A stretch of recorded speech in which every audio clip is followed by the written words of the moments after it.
The Against All Odds podcast, sponsored by Oak Forest Recovery. Welcome to the Against All Odds podcast. I am your host, Rachel. We have co-host RJ, and we have a very special episode today. We've got Amber and Jazmynne in the building. Yay. For anyone who doesn't know, I followed Amber. I've followed their journey. We were just talking about this before. I've seen all of the transitions and the growth that has happened like firsthand, and it's been a very beautiful thing to watch. So I guess we'll just kind of explain really quickly as like a preface for this episode. Amber is Jazmynne's mom, and Jazmynne has dealt with her own addiction, and I've watched Amber's journey dealing with that into you now being sober and in recovery, which has been such a beautiful thing. So I think how we're going to start this episode is getting some of Amber, because you have a story, girl. You have a story.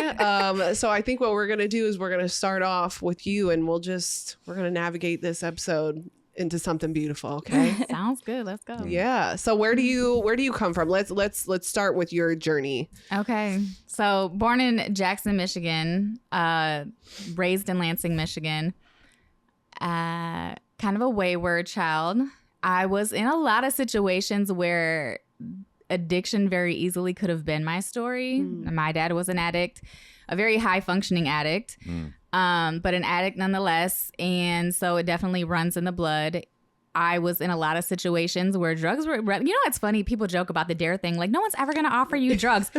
They did. Like, it was everywhere. Yeah. Like growing up, elementary school, middle school, there were a lot of drugs all around, hard drugs. I was just always in these situations, which, that will be an interesting part of the story later on. But I was always in these situations where it was available, and I kind of always just said no. Thank God. Like, DARE. Yeah. It worked. I said no. No, but I was just, So I would find myself in situations. I stopped living at home when I was 13 years old. So I was kind of staying on people's couches, family, friends. People had different guardianship situations over me, what have you. And that's just because there was addiction in the household? No, and like it was... my mom. So I actually wasn't raised by my dad. I was raised by my mom. Her and I just didn't get along at all.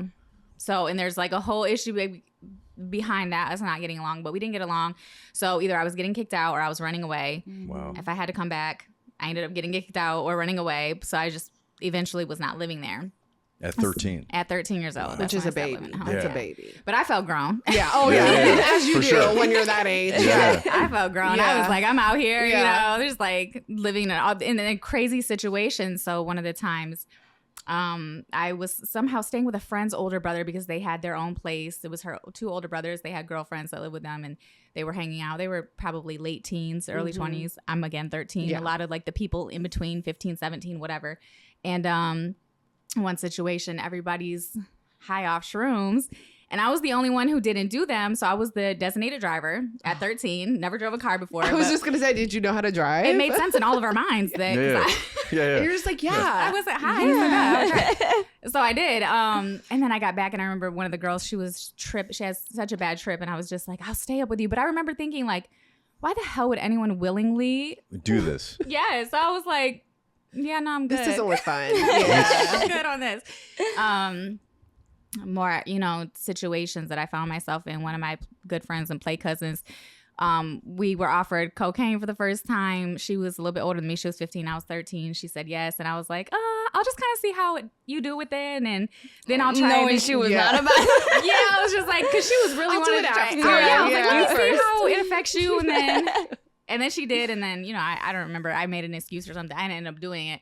But that was the start of her addiction. And we, at the same time that she lost her life to addiction, was literally the exact same time I learned how serious her addiction was. Like, I had to pick her up from jail. Oh, I cried. 4.5. I know, I'm trying so hard. 4.5 hours away. I had to drive up North Michigan to pick her up from jail. And on the way back, stop and literally put dirt on my play cousin's grave while she's in the car withdrawing. And I was like, it was just such a surreal moment for me, because I'm like, this is real, and this could very well be her. And the whole time looking at her, like, do you see this? Like, do you see that? But she was she was still very much in her addiction. She couldn't understand the gravity of it. But I'm looking like, this is going to be you if you don't stop this, but she was just in the beginning. Like it was going to get so much worse after that. So, but anyway, so 13 years old, not living at home, bouncing around in all of these very grown up situations. I ended up staying with my sister, who was about 6.5 years older than me. So she had her own place. You know, she let me do whatever. So you were living the dream. You know, every dream. kid's Were you dream. going to school? Yeah, I was. So Yeah. I've always been kind of a nerd. Got it. Like got I it. love school. I love Yeah. academics. I love getting good grades. I love learning. So it was a very complex experience because on the one hand, I'm in all these like gifted classes with all these really smart people that come from good homes and want to do well in school. And I aspired to have all of that so bad. But like when I'm leaving school and they're going home and doing You're in homework, all these wild situations. I'm like, you know, in a car full of people tripping on shrooms. Yeah. But still wanting to do well. So I missed a lot of school. But when I was there, I was getting good grades. I was, you know, doing well. So I was trying to figure it all out. So, but yeah, I was staying with my sister at the time. She didn't care what I did. So having boys over and stuff like that, ended up a situation with a kid from school that, you know, we had been talking for a while and exploring, you know, just messing around and stuff. Doing some things. Yeah. I wasn't ready to lose my virginity. I didn't want to. And I made that very clear, but it ended up happening. And I was terrified afterwards. So I go to school and the guidance counselor, who I was in a program called Project Respect, which is for at-risk youth and at-risk girls, to keep us out of situations like that. So I went to her and I said, I did something. I'm really scared. And I told her what I did. And she was like, oh my gosh, you know, let's get you to the clinic, get you tested. So we went, we got all the, you know, STD tests, pregnancy tests. It just happened. So everything was negative. Over the weeks, I was like, something's not right with my body. Wow. I continued to test at home. It was negative. I ended up going back to that same clinic, got a blood test. I was pregnant. So for me in that moment, you know, I was terrified, but I was also like, finally, like something's going to change. It has to. Yeah. And now I'm in control of my destiny and I have a purpose because I had no intention of living past 15. I figured by the time I was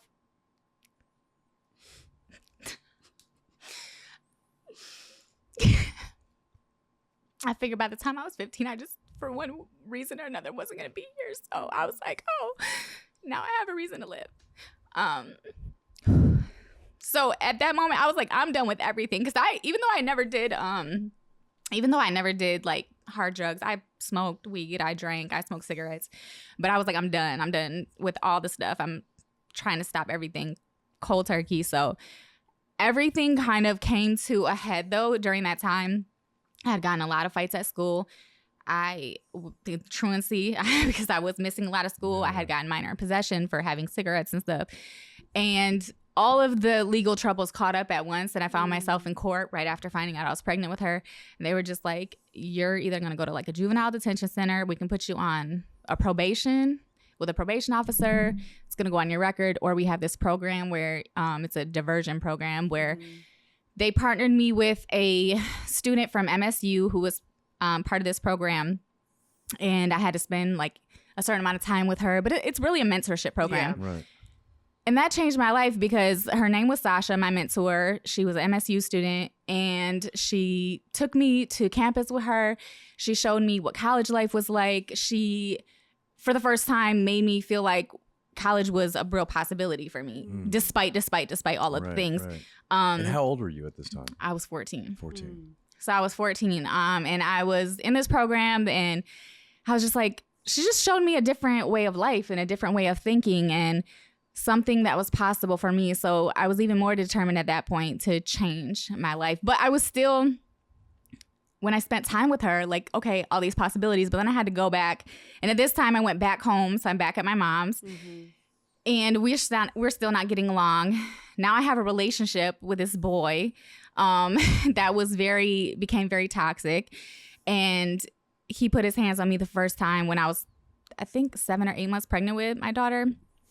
And so there began like in a very abusive relationship, but I felt like we had to make it work because I really wanted the perfect life. Like I really wanted to be with one person my whole life, all my children by the same father.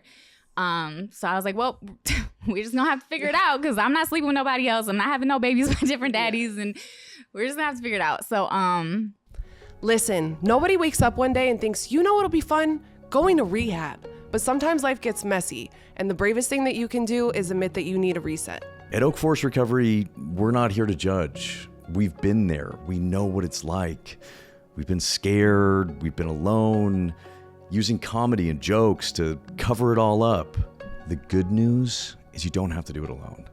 We have the tools, we've got the community, and we even have good coffee. If you or someone you love is struggling, come see us. Healing doesn't have to be boring. It can even be fun, and we're here to help.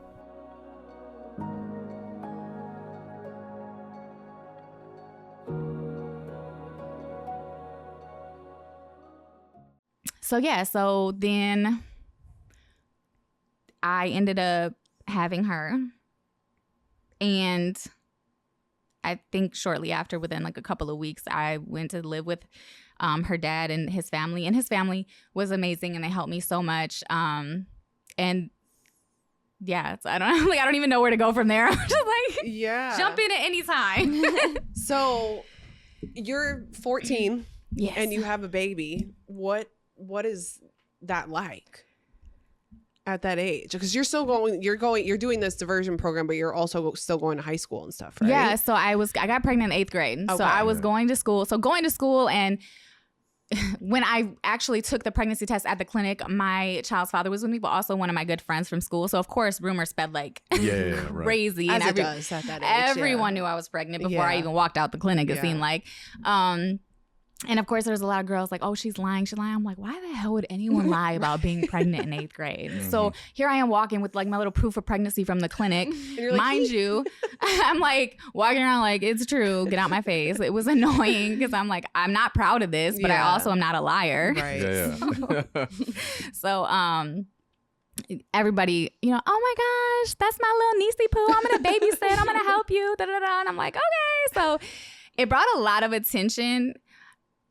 And I didn't really know like what to do with all that attention. And then of course, I'll say this too. So while I was pregnant, there was a couple of things that happened that I feel like really changed the trajectory of my life, including the diversion program. But also when I got pregnant, there was a program called YPED, which is Young Parents Educational Development.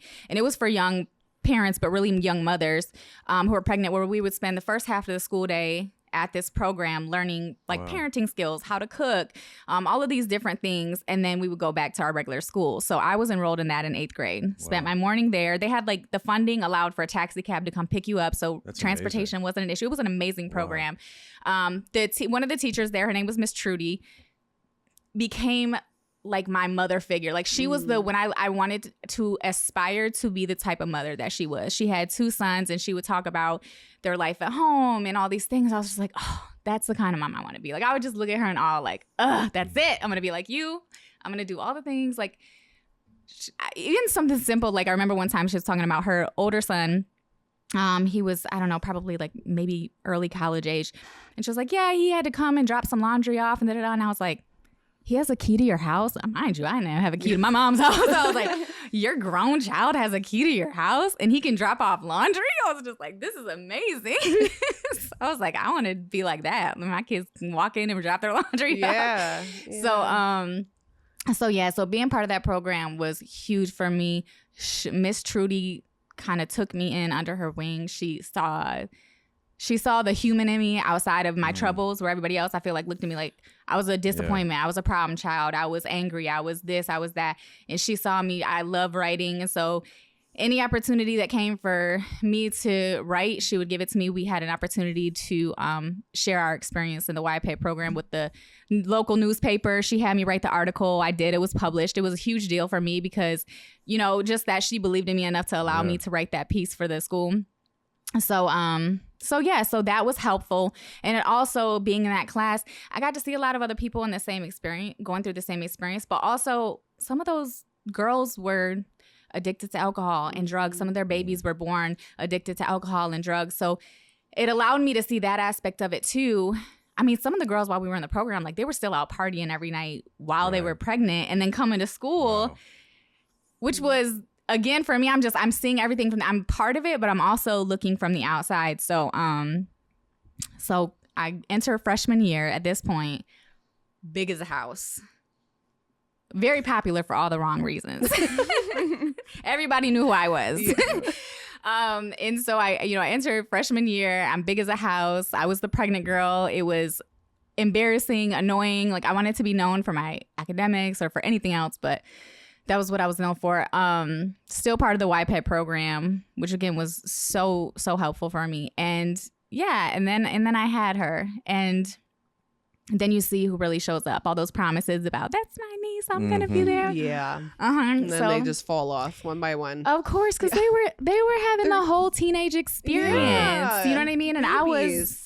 I went to school, and then I got a job while I was pregnant with her. So my first job, I was 14 years old. I worked concessions at the Breslin Center.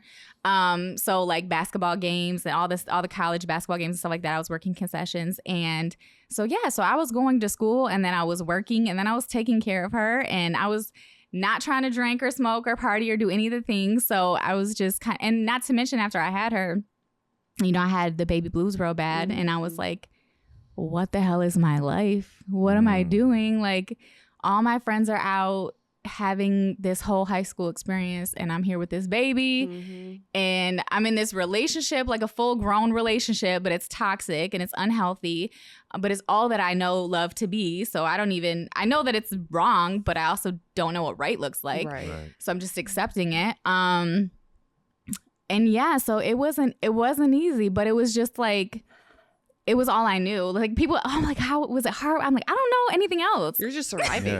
Yeah, I was literally you're just going in through survival the mode. motions. So how long did you stay with her father? Like, what did that look like, that process? So we were together for almost 6 years. Okay. I ended up staying with him. We got married at 16. Okay. His family was really in the church. And, this was the first time when I got... right thing to do. It is, right? of course. Yeah. When I got pregnant, I remember my mom, she didn't speak to me for like a week and a half after because I wasn't living with her. So the way I told her I was pregnant, I had a proof of pregnancy, that paper I kept in my pocket. So I wrote a little note on there, explain what happened. I lost my virginity. It's not like I was out here busting it open. It's one time. And which is wild. Yeah. First time. So I'm like, this is what happened. Wrote the proof of pregnancy, left it in her car, and just figured she would find it when she found it, and she did. Didn't talk to me for a while. When she finally talked to me, she was like, get up, we got a doctor's appointment. She just came to my sister's house, picked me up, took me to the doctor's. So we went, they laid it out. You got 3 options. You continue with the pregnancy and keep the baby, give her up for adoption, or you can end the pregnancy. And I was just like, end the pregnancy? I would never. Like, I can't believe that's even an option. And then, of course, like I said, everybody knew. So get back to my ex's house, and next door neighbor girl, I apparently had told his mom before we could. So his mom sat us down, and she was like, you're going to keep the baby. You're going to keep the baby. I'm like, I'm going to keep the baby. Mm-hmm. So, abortion wasn't an option. Yeah. It just wasn't even on the table. And then it was just like, well, you guys can get married. Yeah. And we're like, wow. Okay. Yeah. Sure. Yeah. Like, Yeah. I guess. So, and then it became like a thing too, where I just felt like, I was determined to get married. And once the idea was planted, I was like, well, we have to get married, because now I'm going to church. Now I'm in a church 4 times a week. I'm like, if we continue to have sex, we're fornicating. Yeah. I don't want to do that. I was like, I'm trying to go to heaven. I already met. Like, I had a lot going on in my little brain at that time. Yeah, no kidding. So God. it's like, Wow. we gotta get married. We gotta. So we did. We ended up getting married, and then immediately after got pregnant with my son. So by the time I was 17, I had 2 babies. I was married. We had moved back and forth to Florida twice by the time I was 18, I think. And we went through it was a crazy time. Like, I experienced homelessness while I had her. There was a period while we were living, after the first time we moved back from Florida, we were living in Lansing. I was only 17 years old. I couldn't get my own place yet. So we were like renting out this seedy basement apartment that was not necessarily supposed to be rented out. And her dad ended up physically abusing her. And I took her to the hospital after I found I wasn't there when it happened. So I took her to the hospital. CPS got involved. It was like this whole thing. And we lost our apartment because they red tagged it, because we weren't officially supposed to be living there. So I ended up homeless with her and the baby, and we couldn't be around her dad because he had put his hands on her. So it was no contact. It was like all this stuff. But I've seen first, I've got to meet clients that have come, you know, through finding a forest through my platform. And I think that's been one of the most special things. And then seeing them, I've seen people come in the beginning, and then I've seen them, you know, at bonfire or after, and seeing like the light come back in their eyes and what a great experience they're having. And this new, you know, community that they have now that could last for the rest of their lives and has set them up like for a successful recovery. And I think that's one of the most beautiful things.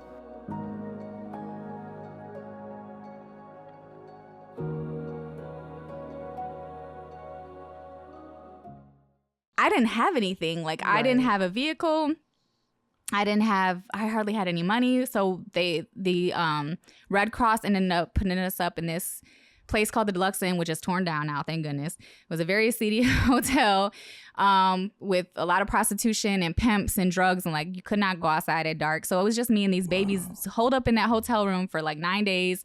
I had nothing and no way to contact anybody. I had a box of Cheez-Its, me and her split, while the baby had like formula or breast milk. So it was some rough times. And going back and forth from Florida into Michigan and experiencing homelessness a couple of times with the babies. But eventually, while we were in Florida in 2005, she was about 4, her brother was 2.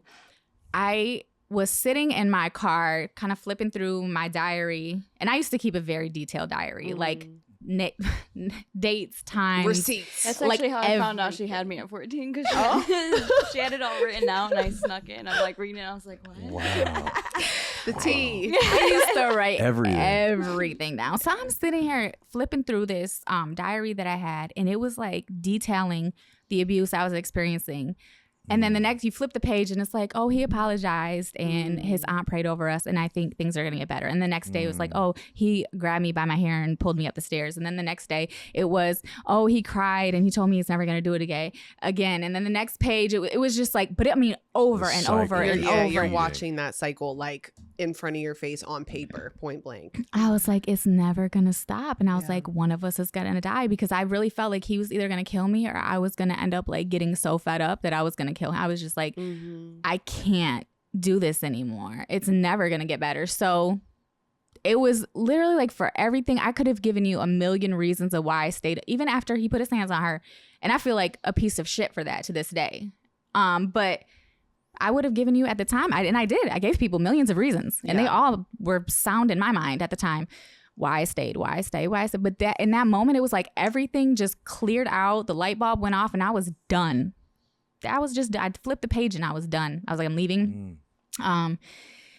Bought bus tickets for the Greyhound to come bring us from Florida to Michigan. Hurricane Katrina hit, which we were in Florida, so it didn't hit Florida, but it messed up the Greyhound system. So as we were supposed to leave, the hurricane hit. We couldn't leave when we were supposed to. He's telling me, oh, it's a sign. You're supposed to stay, blah, blah, blah. God is trying to get you to stay. I was like, no, I'm leaving. And then but of course, I'm still in my mind. I'm like, I don't know, maybe he's right. Maybe it is a sign from God because, whatever. And then one day, because I was still working, I was, going to work all the way up until the day I left. So I was on my way to work one day, and I'm driving down John Young, and the freaking hood of my car slams up into my windshield. And I pull over, and I'm like terrified and upset and all this stuff. And I call him, and he's like, yeah, like that's what the F you get. He was trying to mess with the wires on my car the night before. My God. And he didn't shut shut it the all away. hood. Oh. So the next day, but Shut up. so I was just No like, way. oh yeah, I'm gone. Yeah. Like I'm so gone. And so Wow.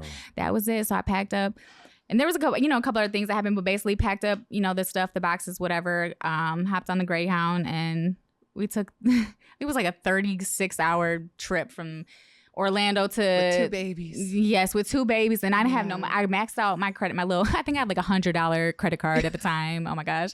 And like whatever was in my bank account, and I maxed it out to buy those tickets. So I had hardly any money, and I thought I had enough snacks and stuff.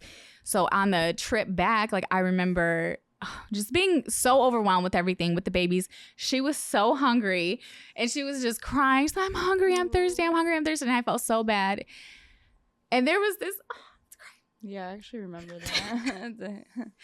this guy who like bought her snacks and a juice. Oh my God, bless his heart. I don't even know who he is, but I just was like, I felt so like I can't even feed my baby and I'm trying to leave like to a whole nother state and I had to have some stranger do it, but I wasn't going to deny it, you know? So he got her snacks and drinks and we made it back to Michigan. And then it was just like, I got locked in. I was like, I have to figure out how to do this.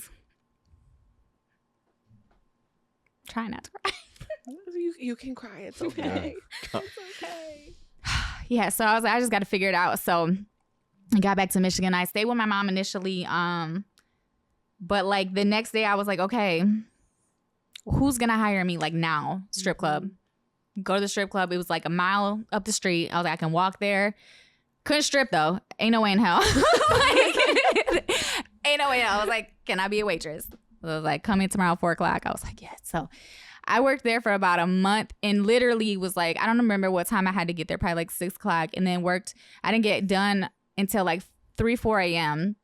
I would walk back home alone, get her up on the bus because she was just starting kindergarten, get her up on the bus by like 7 a.m. or whatever it was, and then have to come home and take care of the baby and, you know, do whatever I could while she was at school, try to find a day job. I only worked there for like a month. That strip club environment was not for me. Talk about exposure to things. I was just like, I can't. And then everybody wants you to strip. And I was just like, it was a lot. So I was just like, no. But I ended up getting a job at a gas station. But it was just like, it was something. And I knew because I stopped working. I stopped staying with my mom probably like 2 weeks in. Yeah. It was like that obviously never worked. So I was like, that's not going to work. Stopped staying with her. My friend was subletting her apartment. So I ended up moving in there. But, yeah, and then it was just like, when I would tell you, I was just like in figure it out more. I had no idea what I was doing. I really, at that time, didn't have a village. I'm fortunate I do have the bestest friends in the whole world who have been here. But at that time, they were literally figuring out their own lives. Right. Yeah. So it was, for the most part, besides my best friend who, I mean, I was subletting her apartment and she was around a lot, but she was still figuring out her stuff too. Yeah. So I think my mom, bless her heart, she did her best to try to help however she could.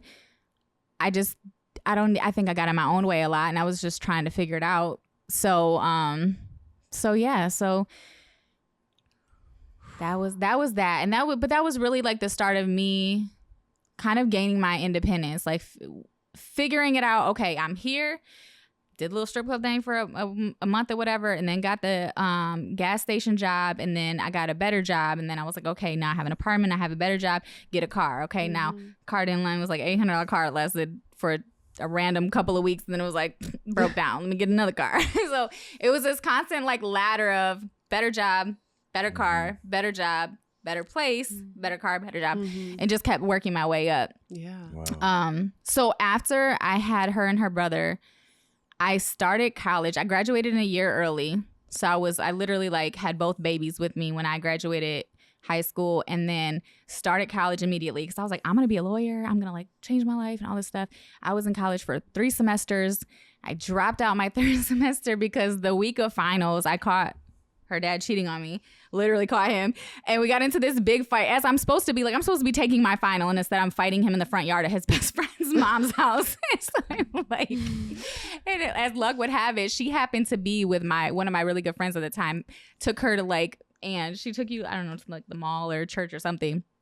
And they happened to be driving by as I'm like fighting. She's that's my mom.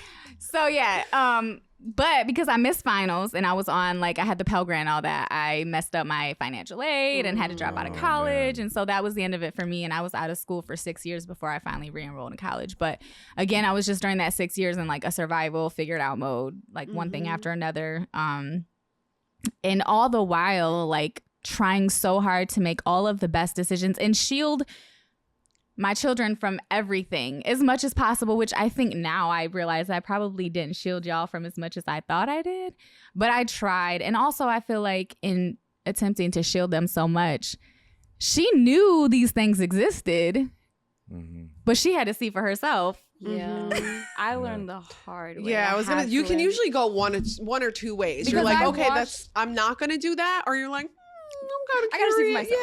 I gotta figure it out on my own. So we're gonna go over to you now and pick up from like where you remember. Like, so what do you remember from what she just said and like your upbringing and stuff like that? I kind of remember bits and pieces of her leaving my dad, and we came back to Michigan. What caused you to choose to become a part of the Oak Forest team? The first time you came out, I was like, oh my gosh, this is my family. These are my best friends now. And I immediately felt very drawn to the Oak Forest community. I think it's really beautiful, from just the bonfire meeting and people not even necessarily needing to go through Oak Forest to go to that. And then also knowing that they have this safe community, or if someone needs help, they can go through this program that has changed so many lives. I love that it's like a family and tribe, like you call it. From seeing how many people have gone through there and then decide to work at Oak Forest and help others and want to stay in that community because they love it so much, I think that's truly something I haven't seen anywhere else.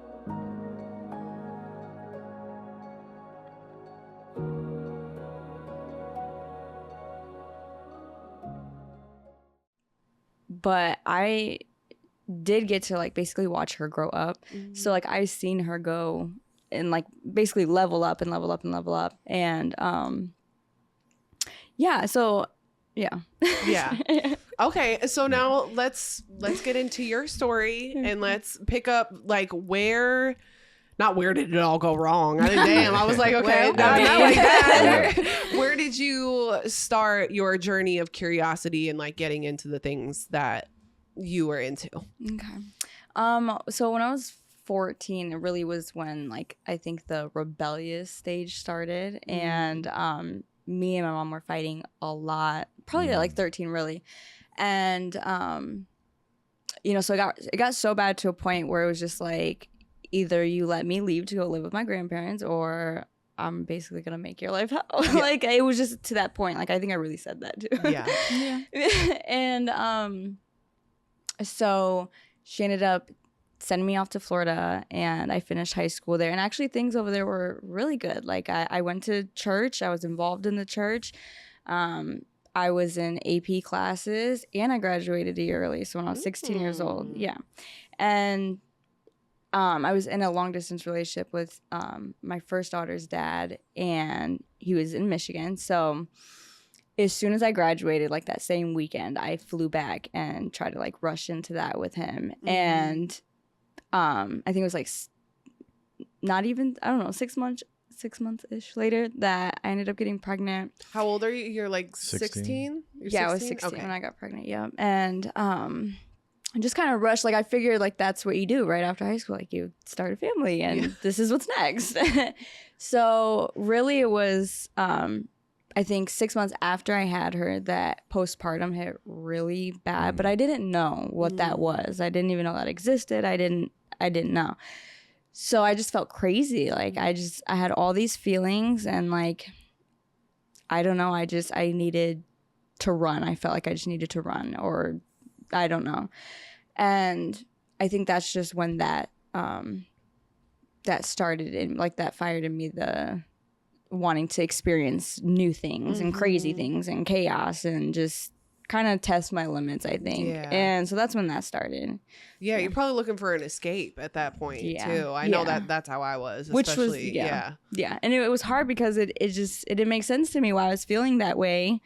And I put the blame on everyone around me, and I'm like, it's got to be one of you. Like, I don't know what's going on. But so we ended up abruptly ending that relationship, and then that's when I was 19. I met my middle daughter's dad. And you're using it this time. That's when I started using. That's when I met him. You started using it. Okay, got it. Okay, before we get into that, what was it like for you when she got pregnant so young too? Oh my gosh! First of all, she told me in a text while I was at work. She was probably like, "I'm just scared to call." No, I was actually really excited because I had my own apartment and I graduated. So I'm like, she was so oblivious. She was just like, "Oh my god, like I'm an adult. Like what are you talking about? I graduated school. I have my own apartment. Like I'm fully out here adulting. You should be happy." And I was just like. So I was at work, and I'm especially sitting here. what you had gone She's through. drilled into my head my entire life. Yeah. Like Do not what get you pregnant. had gone through for that many years is just like incredible. Thank you. So I was like, and the entire time, when I tell you, I drilled into her head, whatever you do, wait to have kids. Live your life. I used to take my friends. I used to have my friends come pick her up, take her to the mall, show her you are beautiful, you love life, you have money, you are like traveling, like show her. Yeah. I'm stressed out. And I used to like compare. I'd be like, do you see me? Do you see how stressed out I am? Do you see my friends? They're living their best life. Be like them, not like me. So like, I tried so hard to like do everything to show her, you know, there's a different way. But yeah, so she texts me and I'm at work and I was just like, there's no way this is real. I ran to the stairwell of my office job and lost it, like was wailing. I bet. Like just And I was over so devastated. excited. I was like, yes. Yeah. I was devastated. So you told your mom by leaving a note in the car. Yeah. And she texted texted you. And she tells you by leaving you a note on your phone. Oh my God. I mean, like mother, like daughter. I mean, there's a lot of similarities with I feel like you guys, other than the drug addiction. But yes. I mean, wow, I can't imagine what that was like to get that text Yeah. after everything you just walked through. No, I felt like I took it wow. so personal. I felt like it was a slap in the face. I felt like Oh my God. everything I did was for nothing because I busted my butt. I ended Yeah. up going back to school and I graduated college Yeah. and I made sure they were there. Like All those years of just like putting in so much work That's and what you- leveling like, up yes. and getting a better job and working at the gas You station. get and it. just- Listen. Yeah, dude. No, I hear it, dude. Yeah. I'm like, God, you walk through that story and I could just imagine that text and you're like full of pride. And it's like, I you're get it "God, right." fuck you." Oh my God, right? I was devastated. I was, and I felt, and I tried not to let her see how devastated I was. I mean, she knew I was sad, I think, right? Yeah, I mean, but Yeah, But you didn't feel the emotion that you maybe yeah, wanted. I think emotionally we're very in tune. So like, I Yeah. felt that. I knew, but also Mhm. I was like, I did it right though. Right. Like, Shit, right? that's- This is You're how you do You're it. just terrified. You're terrified. Because Yeah. I'm just like, yeah, I don't. There's still not even really words. Just I was just devastated. I was just like, I've seen this go so many different. Like and I used to try to explain this to her as I could tell before when you were 14, 15 years old. I'm like, look, it's like you're running head first onto the path of an oncoming train, and I'm doing everything in my power to stop you, and you're hellbound and running in front of this train thinking you're gonna cross the other side, and I know damn well you're gonna get hit. Yeah. And I can't stop you, but I'm trying. And it's like, I think that's where I like started to, because I felt like you were trying to guide me on how to live because of your experiences. So I think that's where like the rebellion came from, or like, let me find out for myself, because I was like, it's not gonna go the way it went for you. Yeah. I'm going to That's do where it that- better. So stupid now, but Right? it made sense then, because I was like, I'm gonna prove you different. Yeah. God. but it's like, even through my experience, but again, I had friends, and I feel like, my path, it's like I started on this path and I had people walking alongside me, and then we get where everybody kind of goes on these different forks, and I've seen all different directions this Yeah. goes. Yeah. Yeah. All different directions.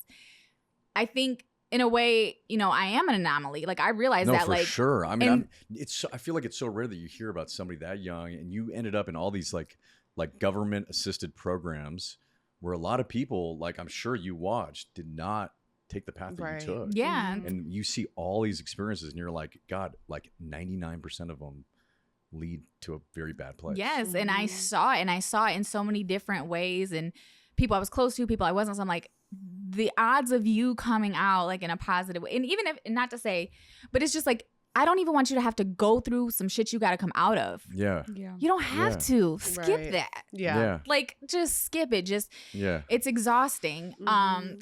I had so I felt like that was just for me. I was just like, damn, like now it's gonna be harder. But even at that moment, all the things that I tried to shield her from and prevent from happening to her, even my worst fears fell short of what reality it turned out to be. Yeah. Yeah. I didn't even know to be scared of what actually ended up happening. Like Yeah. because I was like, no, my kid, absolutely not. Like, Yeah. it could go bad, but That's ain't what go you that- always think. You're like, that could never be me. Never Yeah. my kid. Oh, Of and all then the terrible options, maybe Uh-huh. somewhere in the middle. Right. But it was like in the far end. extreme. Yeah. The was like- most extreme. I didn't even know to be scared of this. Like, Yeah. Yeah.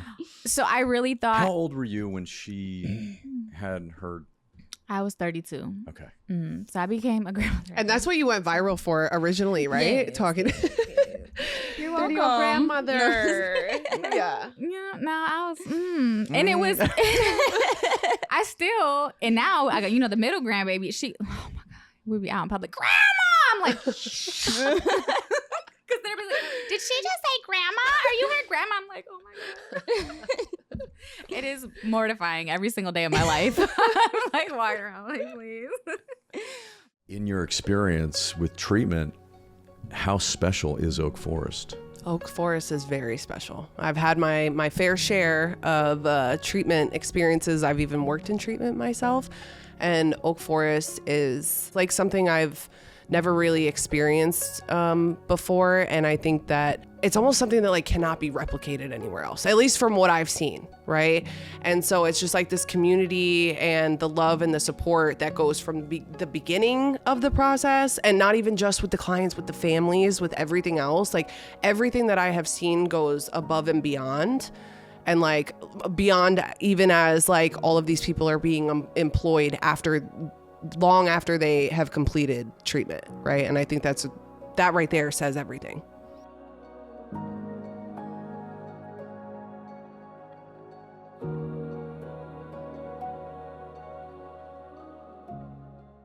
But yeah, so 32 years old, became a grandmother. And it was her having her, like I was supportive throughout. Yes? Yeah. No? You Yeah. can, okay. Yeah. I'm like, Yeah. was I? I was supportive throughout, but I had my own stuff I was, navigating through, and then also just feeling how I felt about her being pregnant. But the moment her daughter was born, it was like when you have your child in the very first moment, and you're like, oh, I've never experienced love like this. Like grandmother love is on a level times infinity beyond that. Like it is insane, and it's instant, and you don't even have to try. It just happens. And it's just so as soon as she was born, I was just like, oh my God, this is amazing. Fell in love, and I was just like, okay, we'll figure it out. It's fine. Yeah. Okay, so you get with So you now get with you're baby daddy 19. number 2, right? And you have one baby already. There's At that Right. time. Yeah. So, Okay. so I already have one. Yep. And okay, and you're yeah. So this is before I get pregnant, but yeah, I meet him, and he is on a whole different life path, but like where I was trying you were- to go, I yeah, guess. yeah. And so like he was just partying. He knew all these people, like just drinking. Really, it started with drinking and stuff like that, and then cocaine came in the mix, and that was crazy. And then he started selling, and I got addicted to that. The traveling, the money, the lifestyle. everything that came with it, and it was just off from there. Yeah. And now, so are you actively like you have your babies and in this environment as well? So my oldest, no. So when me and her, my oldest, me and her dad would go back and forth. Okay. And so when I didn't have her, Okay, but when okay. I did have my middle daughter, yes, Yeah. she was actively with us, Yeah. traveling. My and oldest all was that. with me in these streets in the Mhm. worst of my addiction, and we were just Like- talking about that Yeah. before. So it went from drinking, just regular partying, to coke, Mhm. and then what was the progression from there? And are you're doing it all the time? Yeah, it was literally morning and night, staying up for days. Yeah. Yeah, driving like this, like crazy. Yeah, all of it. But yeah, that, then acid, then shrooms, and it was like acid every day. So Yeah. Wow. that was just like, that was my life. And then meth came in the picture, Mhm. and they were like, it's like coke, but Lasts longer. better, right? Yeah. Last longer. And I was like, okay, fine. Like I was just in that headspace where like everything was like, sure. You were like, sure, fuck it. sure. Yeah. And I did it, and I was just like, whoa. And it just took off from there. Okay. with And that. when did you first start finding out that this was going on? I mean, I knew she was dealing with postpartum Yeah. before she even knew it. And I kept trying to tell her, like, you got to talk to your doctor. She didn't want to go to the doctor first. You didn't go to the 6-week didn't checkup. go. She refused to go to the doctor. Like, she got in this weird thing where part of her postpartum was just like, I don't trust the doctors. I don't trust I don't know. But she wouldn't go to the doctor. She wasn't taking care of herself.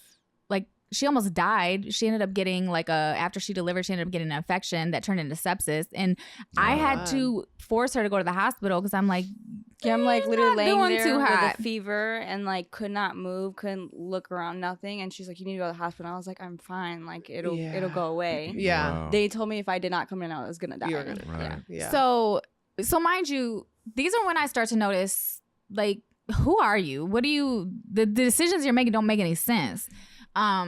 And I knew that she was experiencing postpartum. We would have conversations, and she started making some questionable decisions. And she would kind of come to me for guidance, and I would just be like, "This isn't you. Like, what's going on?"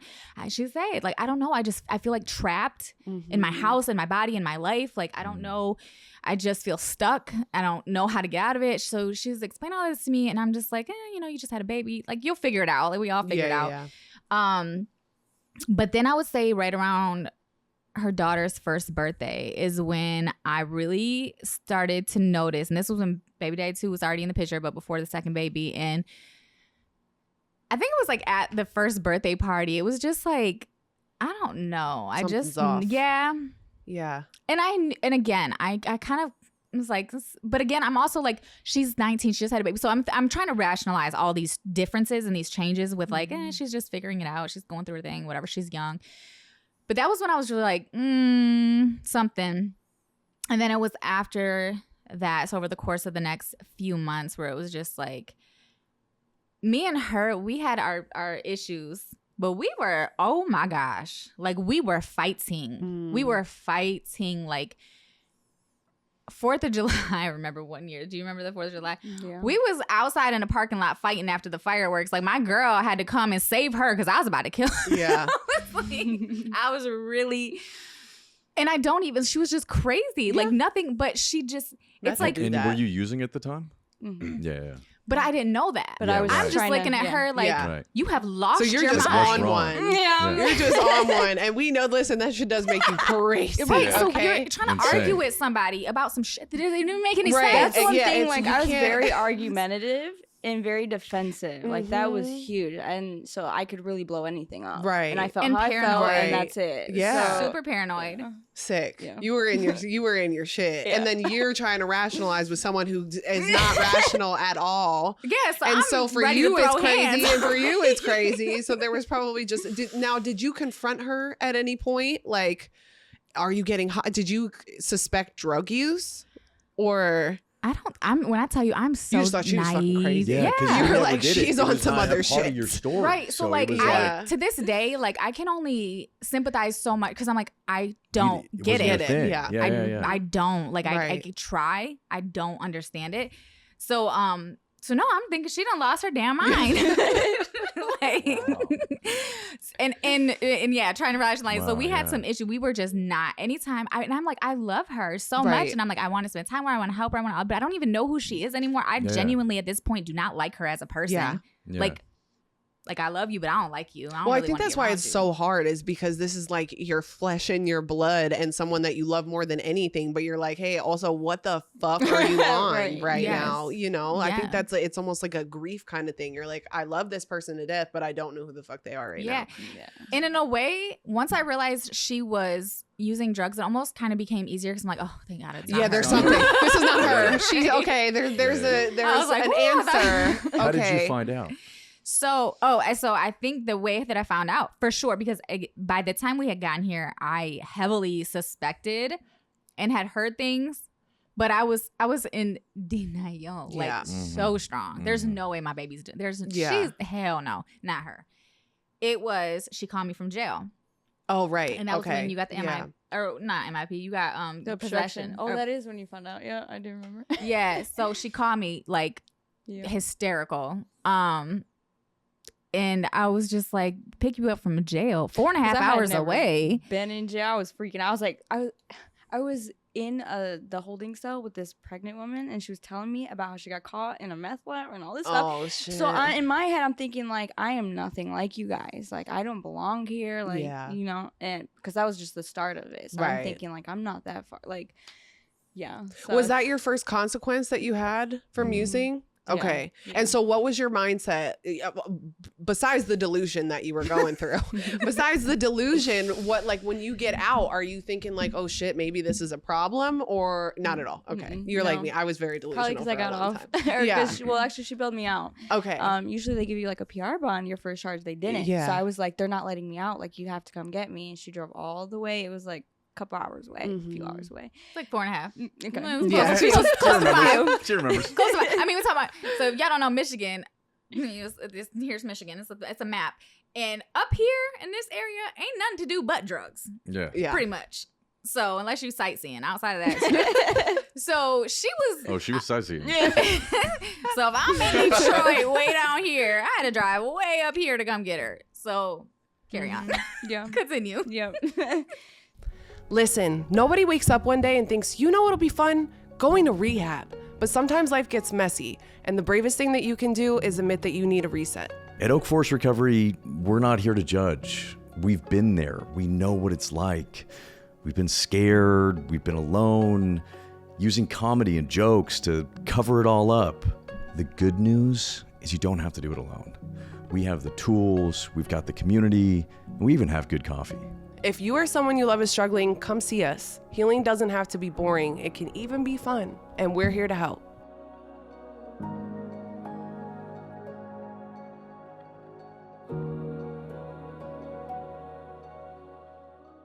So yeah, it definitely. I think that me getting off, Mm-hmm. you know how that is. Yeah. Yeah. Yeah. So. So you didn't really have to deal with any consequences. So you come out and you're right back to what you're doing.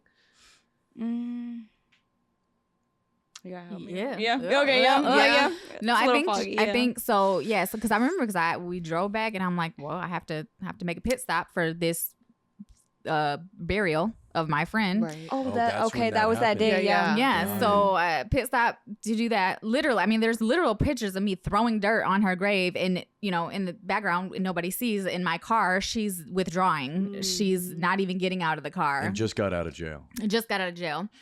Wow. And this is mainly your main thing is meth at this point. Yeah. Okay. Yep. Mhm. And Okay. so we're leaving, and she's like, I have to call baby dad. I have to call. She's like obsessed with talking to him. Once she finally is Out.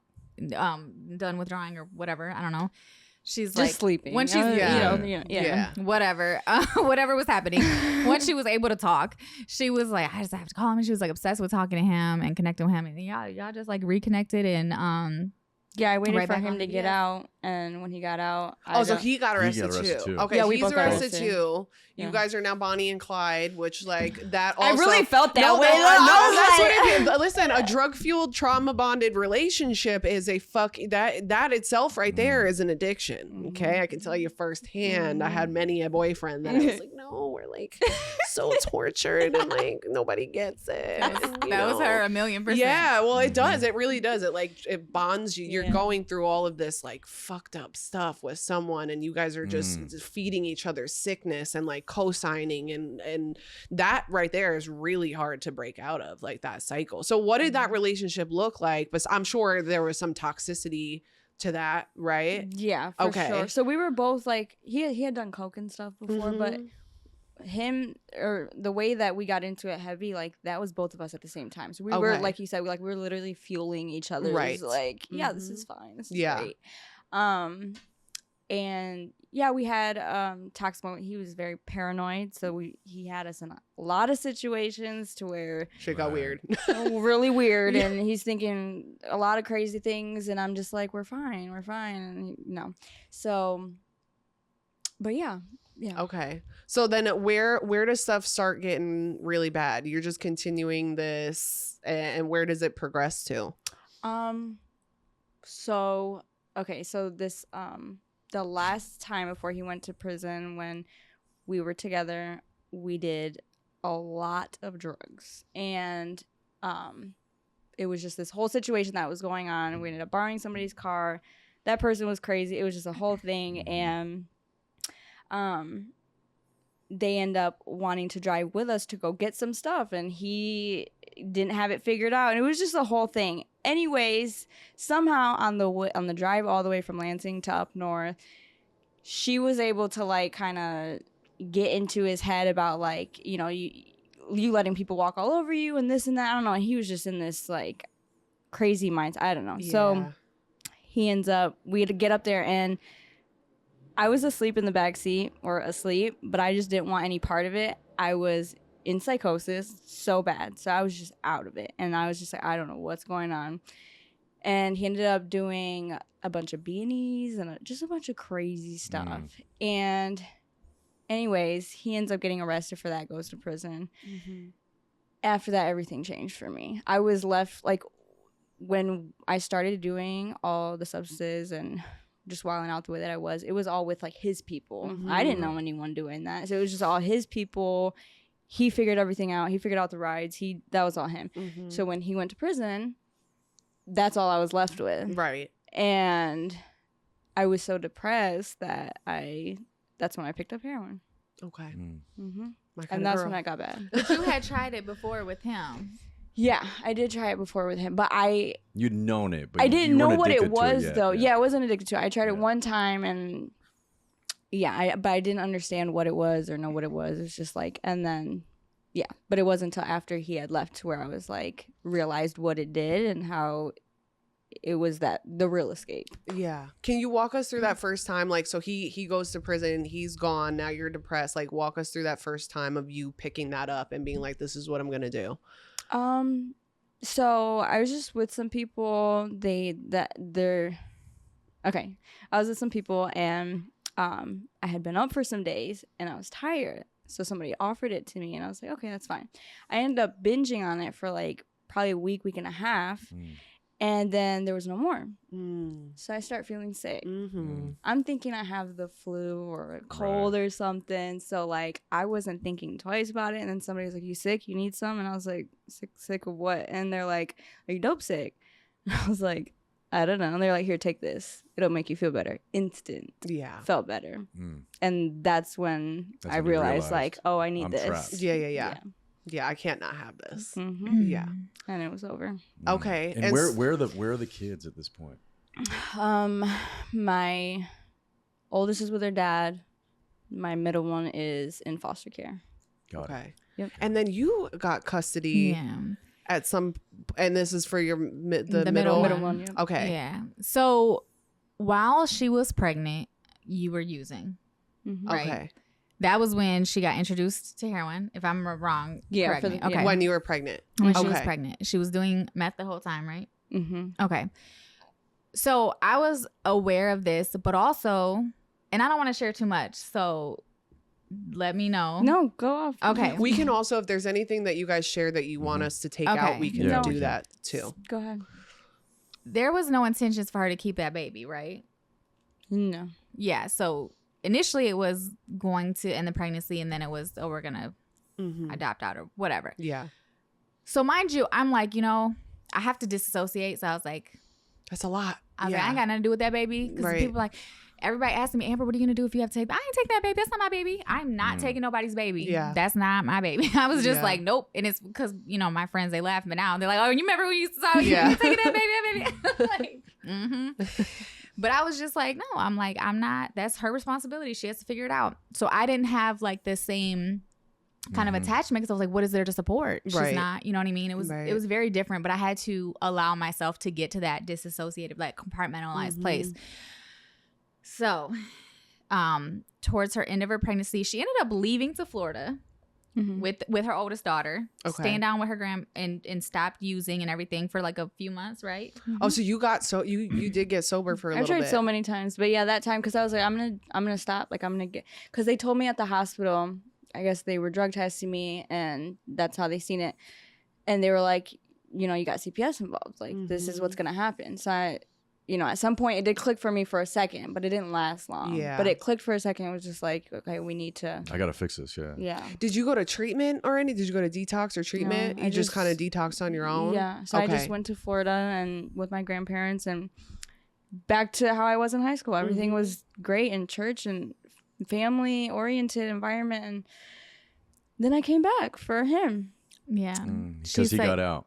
No, because he this is before he went to prison. Yeah. Got So it. Yeah, But so she was like, he should be there when I have the baby, because she was going to deliver the baby in That's Florida. why. And she was like, he should be there when the baby's born, da da da da. And I was just like, stay down there. Yeah. Stay down there and But have that's the not baby. even the real reason to. That's what I told everybody because Oh I my knew God. how stupid I'd sound when I Right. say he was cheating on me. Oh, yeah. So I came back. Yeah. Right. Like obviously lots of regrets, but Now, had he tried to get sober too? Like, was he trying to get clean? No. Not at all. Okay. Okay. So she comes back, Yeah. has the baby. Now, mind you, I'm like aware of everything at this point, the usage and everything, but also she had been clean, so I'm thinking she's clean. So when they tested her in the hospital and it came back positive, once again, I'm in a bathroom stall bawling. I'm like, they're gonna take the baby. Oh my gosh! Mind you, again, the baby's born at this point. I'm locked in. Right. Like that look, damn it, Yeah. got me. So I'm like freaking out. They're gonna take the baby. I've seen first. I've got to meet clients that have come, through finding Forest through my platform, and I think that's been one of the most special things. And then seeing them, I've seen people come in the beginning, and then I've seen them, at Bonfire or after, and seeing like the light come back in their eyes, and what a great experience they're having, and this new, community that they have now that could last for the rest of their lives and has set them up like for a successful recovery. And I think that's one of the most beautiful things.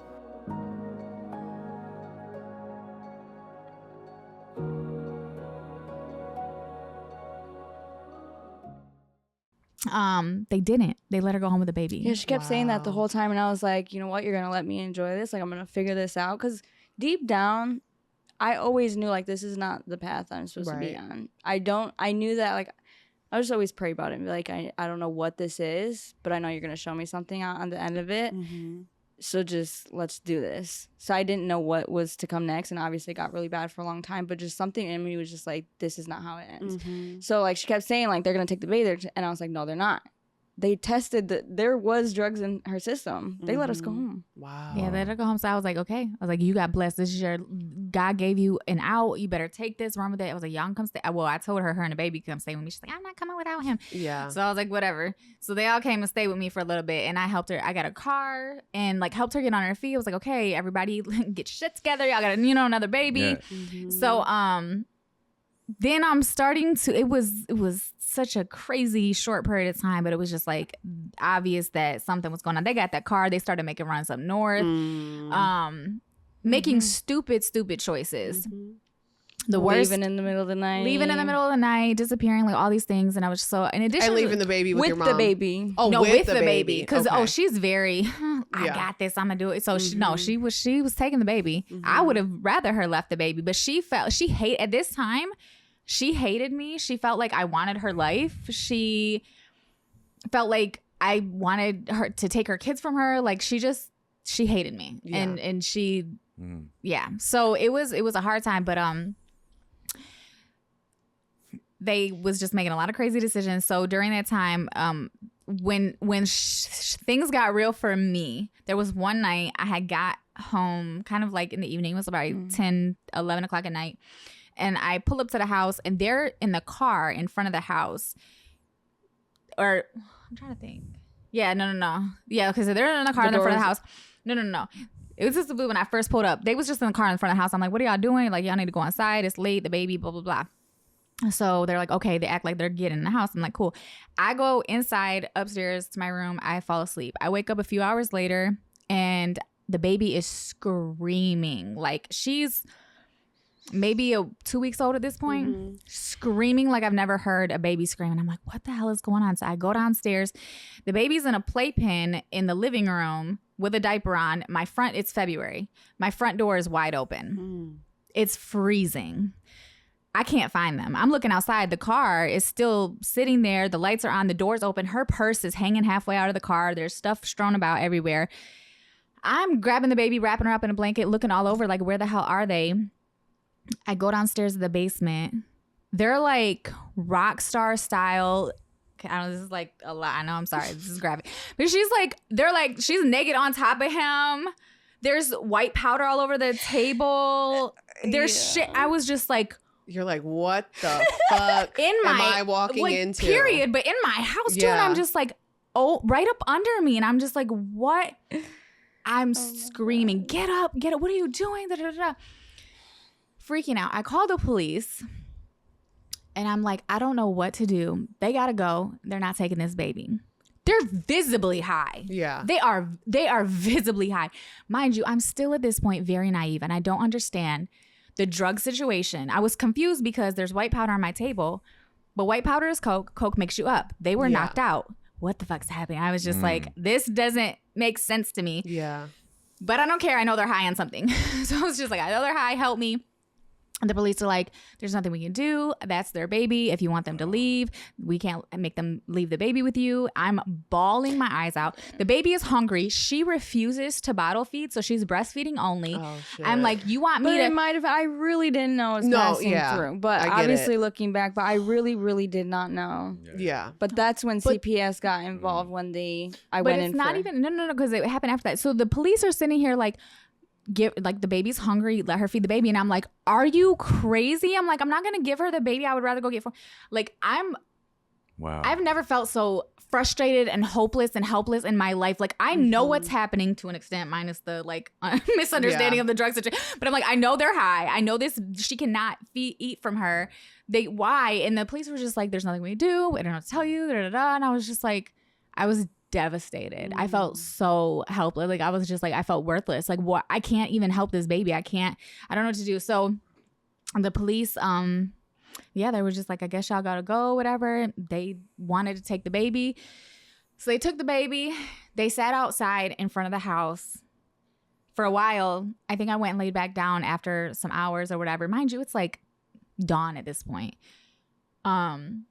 She ends up banging on my door, screaming, please, the baby's cold, let us in. And I was just like, I have to stand my ground. Like, I was like, and I told her, I was like, I'll take the baby in, but y'all can't come in. I will take if the baby's cold, I will take care of her, but y'all cannot come in. That was the hardest thing I've ever had to do, because obviously I wanted to help the baby, but I was just like, I can't enable you. Yeah. So, well, I think knowing that at that point also is a blessing, because there is a lot of people that enable until their child is dead. You know what I mean? So I think that the fact that you were able to even make that's a hard ass thing to do for a parent, right? It's like the most unnatural thing to do as a parent is not letting your child in or having to do stuff like that. And it's such a, she was like screaming and crying and like, begging to come inside and using the baby. She's got the baby in her arms, like, let us in. And it's February, it's freezing. And I'm just like, all right, you can, if you really care about her and you want her to be warm, you can leave her with me, but I'm not, y'all ain't coming in. Y'all can go.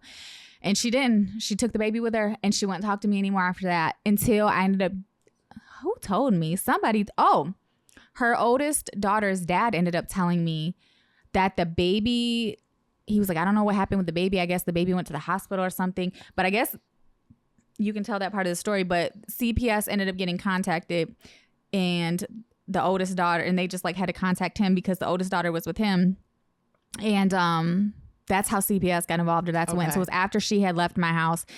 And CPS ended up calling me as well and was just like, oh, we're trying to see if there's any family or anything. We're not, at this point, I think they might have still been in the hospital. And they were like, we're not placing the baby at this time, but we just need to know. And I was like, well, if anything happens, bring the baby to me.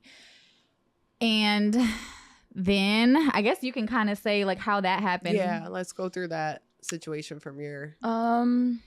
This was, so we were using heroin and he was nodding out really bad. Like, I wasn't doing enough to, well, at least I don't think I was nodding out. I don't know. But he was just doing a lot more.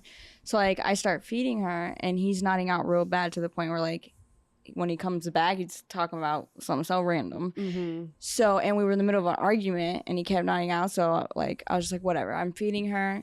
Next thing I know, he puts his head up, and he goes, she's not breathing. And I'm like, what? I look down, and I'm like, what are you talking about? So he starts freaking me out. Now I'm paranoid. Now I'm freaking out. And he was like, she's not breathing. She's not breathing. He's trying to take her. And I was like, no, like, hold on. Like, calm down for a second. And, like, I'm looking at her and I'm like, anyways, he convinced me she wasn't breathing. And because she wasn't crying, he really thought that. So we ended up getting in the car, rushing the hospital. I'm on the phone, 911. And I'm like, my infant stopped breathing. Like, what do I do? I'm giving her CPR. In the front seat, thinking my baby's about to die. She was fine. Okay. she was fine. But CPS was out. I mean, the hospital was obviously concerned about the situation. Like, we looked a little crazy, I'm assuming. Yeah. And then while they were at the hospital, like they were leaving the baby for extended periods of time to go out to the car. I'm assuming to get high. I don't know what y'all was doing, but I just know, I don't know why you looking at me like that. No, I don't remember. Yeah, but that's what the CPS told me. It was like, what was in the report was that they were leaving the baby for extended periods of time. They were trying to contact the parents. The parents weren't responding or not quick enough or whatever. So that was kind of part of what played into the decision. Apparently what ended up happening, they let you leave with the baby again though, didn't you? The doctor actually came in. He was like, we're gonna have to report this to CPS and all that stuff. And I was just now, like, did they test her and find? They tested her and they said that she didn't She's have it in her positive? system. So that's Okay. when I found out. And he told me, he was like, "Do you breastfeed?" And I was like, "Yeah." He's like, "It's passing into her system." Okay. Wow. So, What caused you to choose to become a part of the Oak Forest team? The first time you came out, I was like, oh my gosh, this is my family. These are my best friends now. And I immediately felt very drawn to the Oak Forest community. I think it's really beautiful, from just the bonfire meeting and people not even necessarily needing to go through Oak Forest to go to that. And then also knowing that they have this safe community, or if someone needs help, they can go through this program that has changed so many lives. I love that it's like a family and tribe, like you call it. From seeing how many people have gone through there and then decide to work at Oak Forest and help others and want to stay in that community because they love it so much, I think that's truly something I haven't seen anywhere else.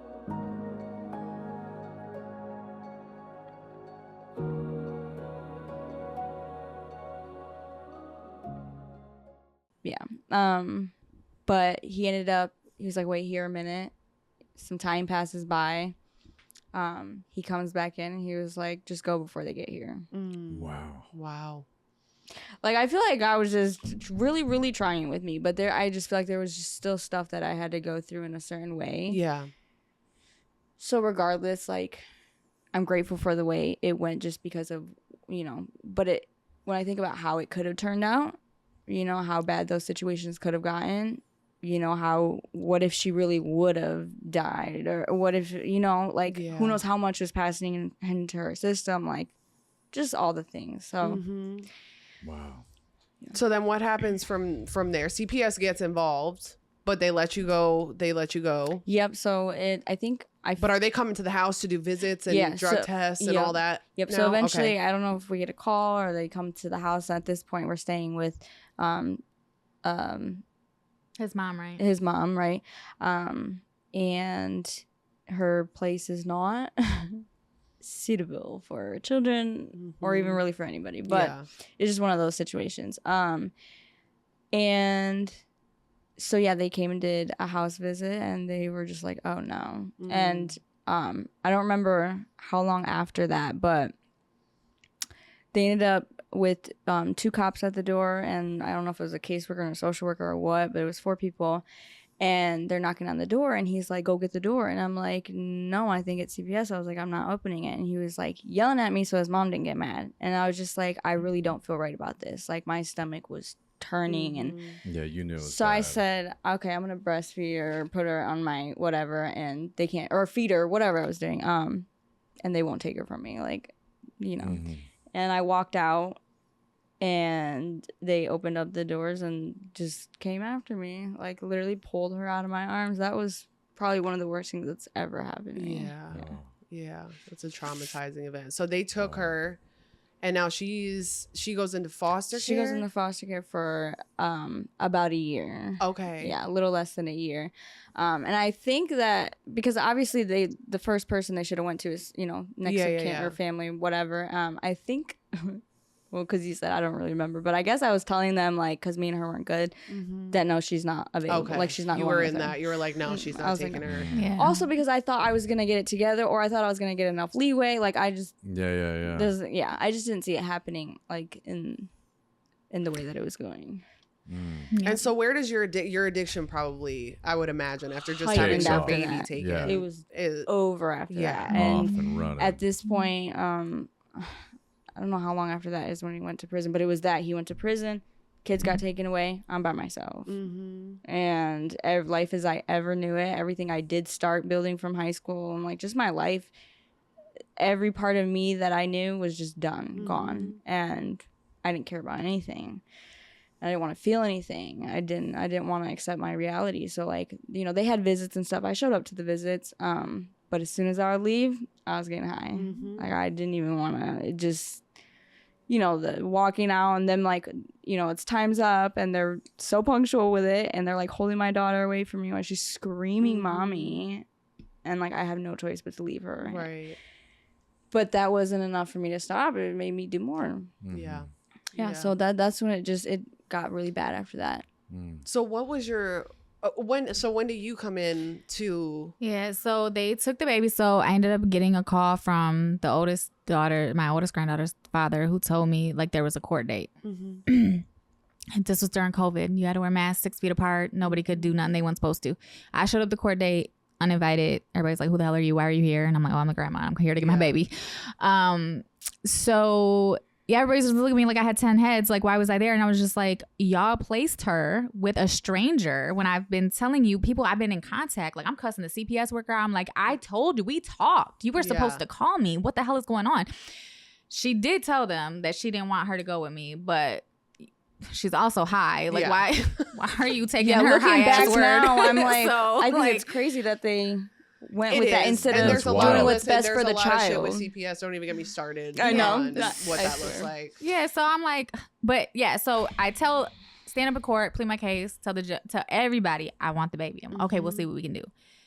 I fought for her for 8 months. And when I say I fought for her, I mean like I was calling, emailing, texting, showing up, doing everything. Nobody seemed to give a shit. Like I was just like, what do you mean? God damn. So then it's COVID. She has visitations with the babies, but it has to be in like, you know, outdoor settings or whatever. Because again, COVID. Supervised, Supervised. But they were allowing, so whoever was bringing my oldest granddaughter, which was initially, it was supposed to be like her dad. But then my sister did it a couple times, which is completely random. And then I was just like, I'll take her every time because that means when I get to see my daughter and I get to see the youngest grandbaby. So I was like the person, I was taking my oldest granddaughter to every single visit. And so I could see her and I could see the youngest. That was like the only time we'd see each other too. So. Yeah, it was. But and it now was, what I would imagine you look pretty rough at the time. And you haven't seen her in a while. I was like so what was that like? 90? Like the first time you did that, what was that I'm like? just, Seeing like, your daughter like that? Because she was like skin and bones. Yeah. Mm-hmm. And I'm just, now mind you, when she first started doing drugs and we was, and when I'm realizing it and we're getting into fights and stuff, I was very ignorant.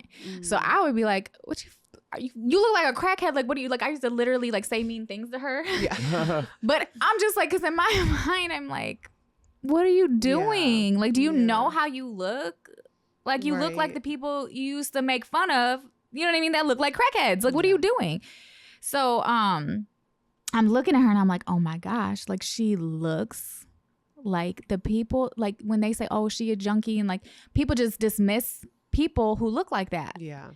And I'm just like, she looks exactly like that. Yeah, Like she looks like what it is now. Because for a while, she like was hiding it. Stereotypes that you're trying to say. I'm like, Yeah, let me yeah. give you a word there. Yeah. Like, I'm struggling, but I'm like, do y'all understand like how bad it was? No, the stereotype. But I mean, like, and the crazy thing is, I've got pictures because some of the visits, and I'm like, she thought she looked cute. Oh, you really do at Yeah. the Oh time. my In her God. defense, I you thought my really makeup do. was. You're living in delusion. We're talking about like black Sharpie eyebrows. Yeah. Oh, my eyebrows and my active addiction eyebrows are on another fucking level, and you think they look fantastic So at the good. time. Skin and bones. And then like her, and mind you, this is somebody who she's always, you know, been into hair, makeup, fashion, like Right. looking cute or whatever. So I'm like, She looks crazy. she's wearing stuff that you look like you pull out the free box. You know what I mean? That people just donate. Like you did. Like I The got lost and found. just the snap side or with the snap on pants and the like just brand because most of it was- non-matching Stones. So it Yeah. was whatever. I from guess. different people, clearly. Yeah. It was very different. But anyway, so yeah, she was looking crazy. So it was hard, but the thing is like, so every visit I have the oldest grandbaby, and I had her a lot during this time. Like Yeah. she was just, that was my baby who was rolling, because her dad was figuring his stuff out. He ain't never been a single dad before. He's still young, he's figuring it out. She's got her stuff going on. I'm like, I'll take the baby. Yeah. She was with me all the time. So I show up at the visits, but before the visits, I'm blowing her phone up are you coming? Are you coming? You got to be there. Hello, are you awake? Wake up. Like every single, it was, and I'm driving from Detroit up to Lane, so it was an hour and a half drive. And the whole drive just blowing her up, like, please come to the visit, please come to the visit, please come to the, because if she doesn't come to the visit, not only can I not see her, I can't see the baby. Right. So I think the report said she ended up showing up to like less than half the visits. So that was kind of how I started. And the more that I seen the baby though, when she did show up to the visits, the more I was like, I have to fight. I have to figure it out. I have to fight this. So I just kept fighting. And they gave me all these different reasons about like, oh no, because of COVID, we can't change placements unless it's like a safety threat. No, we can't place her with you because of this reason or that reason. And so eventually I was able to get them to at least consider me. And then they brought up a CPS history because, mind you, her dad had put his hands on her. So I'm like, not only that, but I didn't realize that every time I was in a domestic situation where the police were called and CPS was informed, that goes on a file that you're unaware of, even if they never made contact with me. In your experience with treatment, how special is Oak Forest? Oak Forest is very special. I've had my fair share of treatment experiences. I've even worked in treatment myself. And Oak Forest is like something I've never really experienced before. And I think that it's almost something that like cannot be replicated anywhere else, at least from what I've seen, right? And so it's just like this community and the love and the support that goes from the beginning of the process, and not even just with the clients, with the families, with everything else. Like everything that I have seen goes above and beyond. And like beyond even as like all of these people are being employed long after they have completed treatment, right? And I think that right there says everything.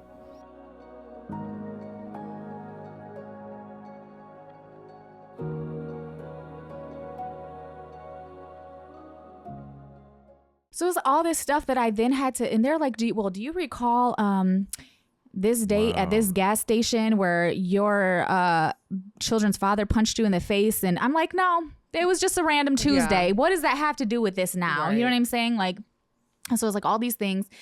So they're bringing up all your history. They're just bringing up all stuff that I didn't even know about. And I was just like, what is this? I don't even know if this happened for real. I don't, like it could, it could be legit, but I'm like, I don't know. I don't remember. So I had to fight through all that, and I'm like, I'm like, all this stuff happened in like 2003 and 4. I'm like, it's 2020 at this point. I'm like, I'm like, you're telling me that I have a history with CPS. I have volunteered at her school, her entire life, all my children's school, the church. I have volunteered for youth organizations. Like I've been all up in and around children, like growing them, developing them, like volunteering with them my entire life. And now you're saying I can't get my own grandchild? Like, God. I've never heard a child. I was just like, I'm so confused. So eventually they ended up, so one time during one of the visits, the foster mother and I had our first like encounter with each other because she had brought the baby. And this is when they were considering me, and we had done like a family call, family team call.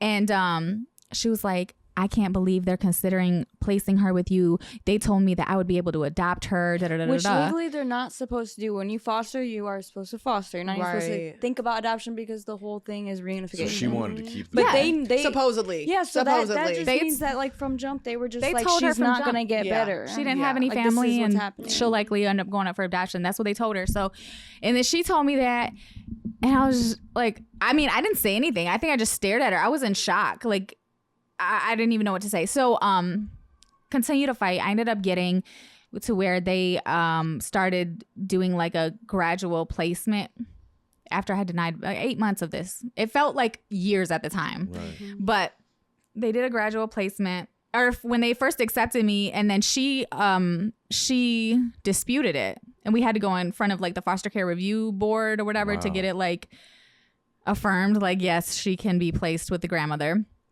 Ended up it was a gradual placement, so I got to spend she would come for visits and then weekends and what have you. Like I think at that point I was like probably almost completely MIA.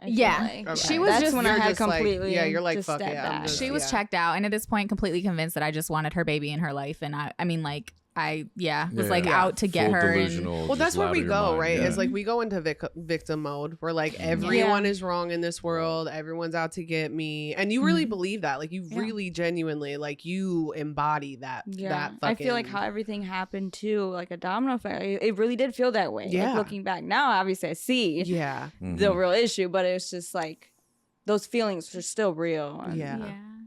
So I got the baby. She ended up coming to live with me when she was 10 months old, like officially living with me at 10 months old.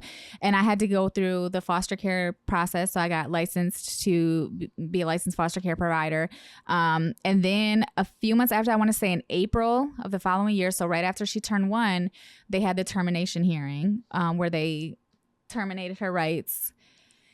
And prior to that, I remember your like last court date before that, she was at my house because like, you're gonna come here, you're gonna get on this date, like you're gonna like get it together.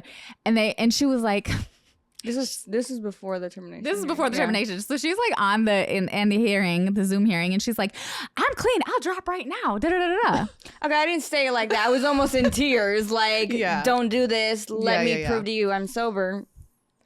So I was like, okay, I was trying to give myself a little more time. And I was like, hold Yeah. on, maybe I can figure it out. Yeah, so they were like, so the judge was like, this is your last, like you have this, she's like, you need to be in inpatient treatment right now. Like you get off this call, you go get an inpatient treatment. So I'm like, go take the drug test, I'm like, Yeah, forced she told her. me go drug test, and I did, knowing it was going to be dirty. Mm-hmm. So I took her to go drug test. It was dirty. She refused to do the treatment. And once again, you know, the judge was giving her a bone, like, here you go. This is your last chance. You enroll and I'll consider not terminating your rights. You enroll in like inpatient treatment. She did the test, refused to do any sort of treatment. So yeah, they terminated her rights. So that was like when it became really real for me. And I was just like, oh my gosh, like that's it. Because I'm thinking they terminated her rights. That's the last bit of hope for her. Now what's there to live for? What's there to work for? And then for me, I was like, damn, I'm gonna have to take care of this baby. I'm gonna have to, like, for real. I did this thinking she was gonna get it together. And so it was just, it was a really surreal moment. But at the same time, I'm trying to embrace, okay, I have the baby. Let's make this the best experience, life, whatever is possible for her. We were in like an infant mental health program, so kind of navigating her through this process. Okay. And there was a lot of stuff with that, like them like, your mom now, your mom. And this is like something so big, and even on social media, you've probably seen the videos of like, what does she call you, mom or grandma? And I'm just like, I never had a name for him. I never said like, come to mommy or come to grandma or anything. Like, at one point, the therapist asked, so what does she like say when she wants your attention? She just says like, give me a hug. Like that was her way of getting my attention, because I never had a name for myself, because there was this pressure to like be mom, but I was grandma, but I didn't want her to feel like she didn't have a mom. Right. So yeah, so we worked through this a lot in therapy, and eventually they like got me to a point where I was okay with her calling me mom. But in therapy, they literally did like an exercise where they're like, okay, take this to mommy. And I was just like it felt like such a betrayal. But it was like necessary. Right. Also, it was just very. But in the, meantime, she's feeling like, I feel like I have a hair. It's driving me nuts. I'm like, oh my god. But that just kind of like confirmed at the moment all those feelings I was feeling. Right. It's like, how could you let that happen? Like, how could you be okay with that? And yeah, it took me a long time to. So are you still in contact while this is going? These steps, your rights are terminated, and are you kind of still like, I was trying? Or would you hear for the grapevine? Like, how did you know? No, we were in contact, but very little. Like, obviously, I would have my days going MIA for periods of time, but like, there was just part of me. Obviously, like, if I completely wanted to just give up, like, I would have just never contacted anybody ever again, and whatever. Like, part of me so bad wanted to like figure this out. But I was so addicted to just what I was in, like this, and then not feeling, and I just didn't want to feel nothing. That was the biggest thing. So I was like, if I have to go back to that reality, I'm good. Yeah. So, but yeah. I will say with like the involvement of CPS and going through the adoption process too, there was limitations on because she wasn't allowed at that point. Once the rights were terminated, she wasn't allowed to have contact with the kids. So I, at that point, started to have to transition to really focusing on doing what was in the best interest of the kids. And that meant pulling back on my support from her a little bit. And I used to chase her ass. I used to run down, knock on like every single door until I found her, cuss the front desk people out, like, where's my baby? She's in one of these rooms. I swear, I'll get the police up here, like whatever. I used to run around Lansing looking for her, like all of the things, and try to force her into getting it together. And I couldn't do that anymore because now I had the baby, and I couldn't have the baby out all hours of the night knocking on hotel doors and all this stuff. So I had to start to transition my mindset. But at the same time, all I could do at that point, and this is when I just text her every day, hey, I love you. How are you doing today? Hey, and she would I was blue. Yeah. She was like, no response. Because I would see it, but obviously, like, I'm busy. But but like, I would have my moments, whether it was like me coming down or whatever, where I would scroll through all the messages and all the pictures she sent me, and I would just break down. And like, so that just like told me like, okay, you do still feel like that's good. Then I'll go back to using. But when did you finally get sober? March 8th, 2023. Got it. Yeah. And how old was the middle baby?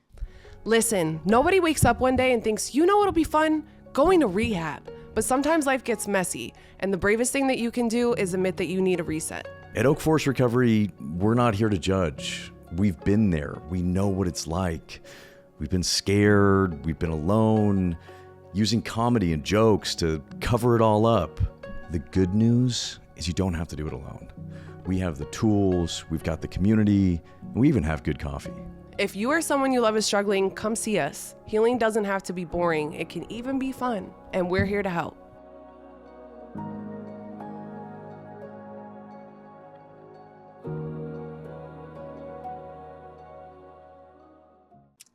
So she was three, just turned 3 at that point. Okay. Yeah. So you got her when she was 10 months. Yeah. So for like just over 2 years, Mm-hmm. you're trying. Yeah, that was probably the worst 2.5 years. And that was when I blew up on TikTok. And I was, once I had the video that went viral about me being a young grandma, but then it was like, this was when there was like 2 videos prior to that I had touched on what I was going through, but I didn't really say or like give a story time. It was just like me just expressing just my grief or my mourning or whatever. But now I have this platform, and people are seeing the videos and they're asking, where's her mom, what's going on, and so I'm starting to have this community where I can share my experience about what I'm going through, and really mourning my daughter at the time. And I had no idea where it was going to go or end up. And I'm trying to figure out navigating raising this baby as my own, but still being grandma, because I still have hope my daughter's going to come back around. And like, all these people are watching me and asking me all these questions, and I'm like, I don't know the right answers to anything because I'm still very much figuring it out, but in real time and out loud. So when she chose sobriety, and now we're here in sobriety, it's like all of this happened. People watched it. People saw in real time. Yeah. So what was your like rock bottom moment? How did you come to the point where you finally got sober? So November 18th, 2022 was my last overdose, and I have had overdosed so many times. I can't even count. But this one was different. So, and although I didn't get sober right away because I got sober March that following year, it stuck with me, and that was just one of the things leading up to it. But it was very different for me because it's one thing overdosing and being Narcan and waking up in the same spot, and then it's not whatever. But this time I was Narcan I woke up in a hospital. I was in a car, so I don't know. It was even more real because it was just like I blinked and now I'm here. Yeah. And they're telling me how they brought me in and how I was just left outside, and obviously those people aren't good for you and they don't care about you. We brought you in dead, like you were gone. And yeah, it it just stuck with me. And then I tried to leave the hospital. So I'm pulling everything out, and I'm like, I don't have my phone on me, and I'm like, I need to go. Yeah. Are you an IV user at this? Okay. And when was that from the beginning? You were No, IV? I didn't start using the IV until that last year. Okay. Of my addiction. Yeah. Okay. Yeah. You know what's crazy about the conversation? So here's the thing. So let's rewind back to that night that I found them, and I'm like, I'm confused because cocaine is powder. They're knotted out like it's heroin. She was snorting it. Yeah. Yes. Yeah. I didn't even know that was a thing. Yeah. Oh yeah. I think a lot of people don't because there's all the different kinds. Over here they have tar. And there's not up north where I'm from and where you guys are from, they got the China white. That's what they got. And that's different than other places. And you can do it a whole bunch of ways. Yeah, a lot of ways. There's a lot of ways to do it. I had no idea. But So that's what I'm saying. And that's why it's so important, I feel like, to have you on as a parent who doesn't understand it.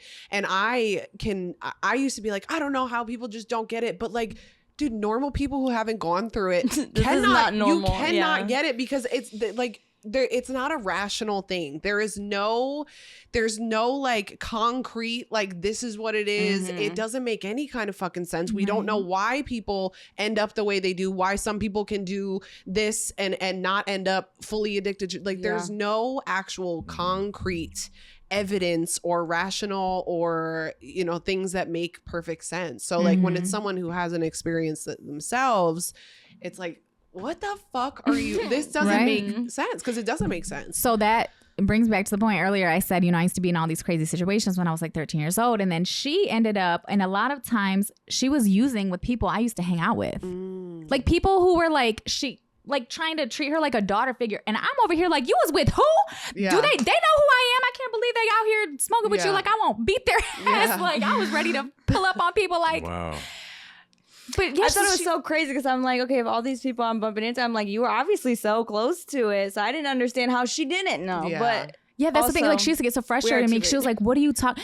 I'm like, yeah, I was around it so much. I was in the trench. I just never participated. Right. I didn't want to be there. I didn't know why I was there. I just kind of felt like you were just there for the vibe. I was just you were there. just like, I'm just here for, I don't know. I was just there, but I was trying to figure out a way out. You know what I'm saying? The whole time I'm trying to claw my way out, and she's just like, let me dig in deeper. Yeah. Like That's I was the the difference. opposite. Yeah. So, but I always thought she had that, like where she would say no, because as a teenager, like she was in a lot of situations where she was the oddball out who would say no and wouldn't participate. And so I thought she would got that from me and would carry it on, and but no. Yeah, that's just so crazy. I really was like this innocent, shy, like no. I think most of us start out that way. Yeah. And then Because I was that way. Yeah. You were that way. Yeah. Yeah.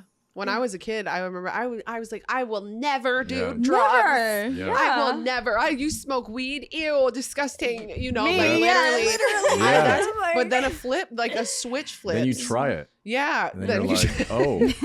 And then you do. And then things change. Okay, so let's go to your last day of being in active addiction. What does that look like for you? The last day. Okay, so I don't remember exactly what happened. I mean, there had been multiple times where I had called her and I'm like, oh, I'm ready to get sober. And then completely went MIA, to the point where she's bought a plane ticket for me. And, Yeah, and then you just and I don't show So you up. would find treatment and get her all set up, and then she well, wouldn't show not even. up, She or- refused to do any sort of like standard treatment. Like she always wanted to do it her own way. But there have been times like Florida has been her answer for everything. So she always runs to Florida. So there was one time. Oh, in 2022, I believe, where she was going to get sober. It was right after I adopted the baby. She was supposed to fly. We were going to fly to Florida together. And the whole time, she's supposed to be on her way to my house. She's supposed to be at my house. She's supposed to be at the airport. The whole time, I'm same way as the visits. I'm blowing her up. Where are you at? I'm coming. I'm on my way to the airport. I'm like almost there. She's lying to me the whole time. Like that she's on her way. I'm at the airport. I'm going through security. I'm still blowing her up. She's still telling me she's coming. I'm on the plane, bawling my eyes out next to strangers. I mean, snot, like ugly, disgusting, crying, like trying to like hide it from the whole plane. She's still not on the plane. I'm still delusional. Because you want you're wishing for the best. Yeah. You're hoping, you're praying, you're hoping, you're wanting. And obviously, I don't want to get her hopes up, so I'm dragging it out. Yeah. I'm like, I'm not coming. Knowing. So walk us through the day where you actually. So I hit her up, and like I said, just a light bulb. I don't know, it's just one of those things where it's like, I'm done. Like, I'm done. I'm so done with this. Like, I'm tired of not having nothing, and having to be around all these people, and they're all older people, mind you. And so I'm Are just you living in like a trap at this point? Where are you at? I am in a different place every single day. Okay. I'm wherever So everybody else is. Okay. And there's Okay. like, it's just like this group of people in that city. And then there's like, you know, cliques in that group, all doing drugs. But so it was just wherever, you know? Yeah. And so as soon as I was about to be done with one thing, I'm texting 10 other people, and whoever answered first, that's who I'm going with. Right. It was like that for years. Mm-hmm. So yes, anyway, I hit her up and I was just like, I'm ready. Like, she didn't hesitate, you know, because that's what she wanted. She didn't hesitate. So yeah, I was just like, I'm ready. I brought some with me. Yeah, she And lied to me. where'd you go? Florida? Okay. Yeah, it's my grandparents. Yeah. She had me come pick her up from Lansing. She was like, I'm done. Yeah. I've been sober for a week or whatever you told me. But I knew I wasn't going to do it if I had to wait for that plane that next day. Yeah. So I was like, okay, so let me solution. You gotta bring some for the I road. know, exactly. I was like, You let me have to. find a I mean, solution it's real only quick. right. We all go out like that. Okay. 100%, for You sure. have to. Yeah. So I was like, let me bring this with me. I did my last. Mom. That's a normal thing. I'm just okay? like, but the whole time, and it makes me mad because how many times she lied to me, and I lived in Delulu land. Like, Yeah. I Right. wanted to believe her so bad that, like, I believe so many dumb things. Yeah. Well, when you're in that sickness, your whole job, especially with addiction, your whole job is to protect that addiction and protect that's everything while you're in it. So even when you want to stop, it's like you still are going through this path where it doesn't make a lot of sense, but you have to protect that like at all costs. Manipulation, lying, cheating, stealing, whatever it may be. Yeah, which is really confusing for the family member or anybody who's like in that support role, because unless you have experienced it yourself, like I've got to meet clients that have come, you know, through finding Old Forest through my platform, and I think that's been one of the most special things. And then seeing them, I've seen people come in the beginning, and then I've seen them, you know, at bonfire or after, and seen like the light come back in their eyes and what a great experience they're having, and this new, you know, community that they have now that could last for the rest of their lives and has set them up like for a successful recovery. And I think that's one of the most beautiful things.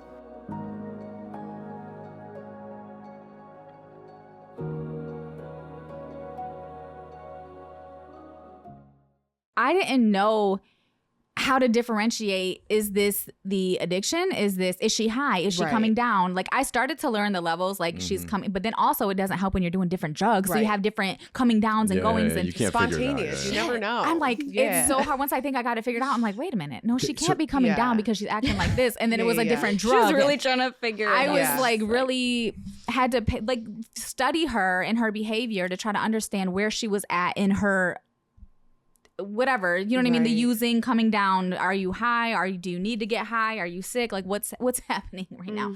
But then with the different drugs, you're acting different. So she had me come get her from Lansing. She told me that she was sober at the time. She was not. Did not know that. Pick her up. She comes to the house. I checked her luggage. I checked everything. I don't know. You had it on you. Sure did. I checked everything because I'm like, I don't want that stuff in my house. I don't want, whatever. So take her to the airport. I have to use the bathroom. We are at the gate. She's like, I have to use the bathroom. And the whole time, mind you, I'm thinking she's going to jump out of the car. She's going to like escape at the airport. No, because I knew I was ready this Yeah. time. I knew I was like, this is happening. We're doing this. But like, Yeah. I'm not. I need sick. Yeah, I'm not gonna go sick. Yeah. But I knew that once I got on that plane, it was done. There is no. Can you turn around? Yeah. Let me out. So you get There high your is last no. time in the airport. in the airport. In the bathroom, I did Yeah. all of it and was like, Get on the plane, go to Florida, and then just kick cold turkey. cold turkey. Oof. So her family down there is calling me like she's sick. And I'm like, no, Do they know what's going on down there? They thought she was clean too. We were all very Okay. confused because we thought she was already clean. So we thought she already went through Yeah, the yeah. withdrawal But you- process. Okay. You end up admitting it, like you tell them, like you're I going didn't through have to withdrawal. tell them. They knew. Yeah. There was no hiding You're it. just, I'm sure. You're just. They're fucking- Yeah, calling like me like she's like freaking out. My grandma, and I hate that my grandma had to see me that way because I hid that whole addiction as much as I Yeah, could yeah. from her. But you were. But it was just going full through it. on like she said. It smelled like death in Death. there. She She was come calling in me, there like- like she's super Christian, coming in there praying, like speaking in Are you tongues, puking like and like, throwing up. Not showered for like a week, and TMI, but I was on my period, so that didn't Oh, help yeah. anything. Like Yeah. I was just all that. How long did it Yeah. last? The 6th or 7th day is when I got and took the first shower. Mm. I started eating that like 7th day. Yeah, and started So- feeling a little better. Yeah, and it took about like 3 weeks, I wanted to start doing stuff. I wanted to get dressed. I wanted to do my makeup. I wanted to, and then, But it was a week of like not sleeping and just complete. The only way I could get myself to sleep, I would beg my grandma to come in. Like, this is when I could actually like talk or whatever. And I'd be like, beg her to come in and pray, because for some reason, every time she came in and prayed, it was like, you know, let her get through this. I'd fall asleep. Right. Every time. So I just kept begging her. Every time I'd wake up, I would like yell for her, and she'd come back in, pray for me. I'd fall asleep a little bit more. And I was like, I just need to sleep this off. I'm done. Yeah. That's all I need to do. So now once you're sober, do you have any like program that you follow? Are you going to meetings, or is it church? What are the vibes? Yeah, this is when I have to start facing my consequences of everything I did when I was in active addiction. So I actually ended up getting arrested for something stupid, just driving no insurance. And I have warrants. So they take me to jail, and that's where that all started. Okay. And they're like, all right, you got to report to probation. I never showed up to court for years. So they were like, they kept me in there a little longer than usual, which I think is crazy. Every time I came in here, you guys let me out that same, like that next day. But at least you're not dope sick in there now. Exactly. So it hit different. That's a blessing. And it felt good, honestly, to go next door. Yeah. Set up my probation, and it was off from there, dropping twice a week. And then I had to go to substance abuse treatment. And then I was in IOP and OP, graduated those, completed those. Just recently graduated my substance abuse counseling. And then, and I should be off probation in February. So, like, and it's been a year and a half. And you're doing good on probation, because they're letting you come across the country. Exactly. I'll say that. I'll say that. Exactly. When they give you permission to go somewhere and get on a plane, you know you're doing well. This is a good sign. I was like, really? You're going to let me go? She's like, yeah, this is good. I was like, okay. I love that. Yeah. And so now, how are you feeling, Mom, after she's finally got it together? So it's good. I mean, I think there's always going to be this fear in the back of my head, you know, where it's like waiting for like, the other shoe to drop. Yeah. Well, because you've been traumatized. That's it's a really traumatic thing to go through. It is. And I do like, for a long time, like if she didn't answer the phone, I started freaking out, like during her sobriety. Right. I didn't answer the phone, took too long to text back. I can tell, like, if she's even starting to feel sad or something. I'm like, based on our... She knows how to read you. I've had so much experience and, like, studied her behavior over the years that I'm like, okay, something's going on. So, because I'm traumatized, honestly, just, like, it was so much for me. And then, you know, there is that fear, especially because it is going so well right now, that it's like, you know, but I think ultimately, I always felt like she would come out of. That's why I did all the things that I did. That's why I was able to support her, because I had faith that she would come through it, that she could come through it, that she would be back in her kids' life. I have fought my ass off for them kids and for her to be able to be a mother to them kids. Remember how I used to tell you, like, I would be so bad deep in my addiction, telling her, like, I don't know why you don't just trust me. Like, I got this. I'm figuring it out. I know it doesn't make sense right now, but because deep down, I felt that too, but I just didn't know when or how. But I was like, this isn't it for me. Especially just, there's just a lot of things that happened where I was like, I should not be here after that. But yeah, so I was just like, trust me. But it was so fresh. I remember like, trust you. But in the meantime, like, while you were running from your consequences, I was paying for them. And now, you know, they're catching up with you, you're catching up with them, you're taking care of them. But it's like, I had to pay the price for a lot of your decisions. And I didn't have to, because it was a choice. Like, I could have been like, forget your kids. Like, you know what I mean? But that's not an option. You know what I mean? Like, it was, but it wasn't an option for me.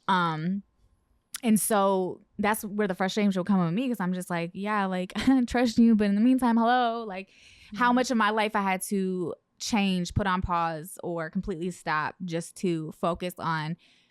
I felt like a placeholder for her. Like, I kept in contact, her best friend and I, we leaned on each other. I kept that relationship kind of, you know. I did. I'm actually really grateful that when I did get sober, like, she really did kind of, like you just said, like, I had my best friend was caught up to date about everything. Like, I was stuck to everything was everything a little together, just so that when she came back, it was as much together as possible, so she could pick it up and do as she wishes with it. But I didn't want her to lose everything. And I feel like I try to show up in ways that nobody ever showed up for me, and I think that's really why I was able to do everything, because I'm just like, dang, like, if I was in that situation, this is what I want. So that's what I'm gonna do for her. Right. But now I'm just like, girl, do your thing. Like, even coming out here, I'm just like, do you see how much life there is? Do you see how much like she's known and been obsessed with Lansing. I know it's just like your hometown or like that thing, like Lansing is that thing for her where it's just like, and it's just like there's nothing there for you. Like, go somewhere, go be anything you want to be, go live no matter what. Don't make me cry. I can tell you, I can see it the way you're looking at me. Don't do it. But no matter what she's gone through, all the addiction, all the stigma, all the judgment, all the hate, all the everything, and you can still do and be like the most phenomenal thing in the world. Like, the possibilities are absolutely endless. You can live anywhere, you can be anyone, anything, you can change your life, other people's lives. Like, she's 24 years old. You know what I'm saying? Like, your baby, so you got young. so much life. You're so young. Hell, I look at myself like you I'm are. still young We as are. hell. Okay, we are. All right. Like, there's so much possibility. There's so much time to do so many amazing things. And I just want her to see the world and have different experiences and, you know, not only do better for herself, but for her kids too. Like, really just be able to show up for them. And obviously, she's my kid. I love her. But like, as how I said, at one point, I didn't like her as a human. Like, I love her as, if she wasn't my daughter, I would still love her. I just like the heart, the soul, the person that she is. And I want to end this by saying that, like, I think that this story, I'm a true believer that everything that we go through, all the bullshit, all the pain, the most traumatizing things that we go through is because we can help other people with that testimony and with our experience, right? And both of you guys. What caused you to choose to become a part of the Oak Forest team? The first time you came out, I was like, oh my gosh, this is my family. These are my best friends now. And I immediately felt very drawn to the Oak Forest community. I think it's really beautiful, from just the bonfire meeting and people not even necessarily needing to go through Oak Forest to go to that. And then also knowing that they have this safe community, or if someone needs help, they can go through this program that has changed so many lives. I love that it's like a family and tribe, like you call it. From seeing how many people have gone through there and then decide to work at Oak Forest and help others and want to stay in that community because they love it so much, I think that's truly something I haven't seen anywhere else.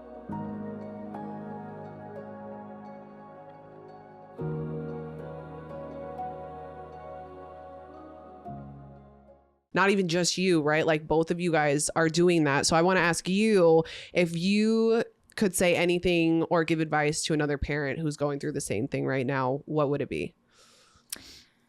Just love them through it. But like, let me try to think of a way to word this.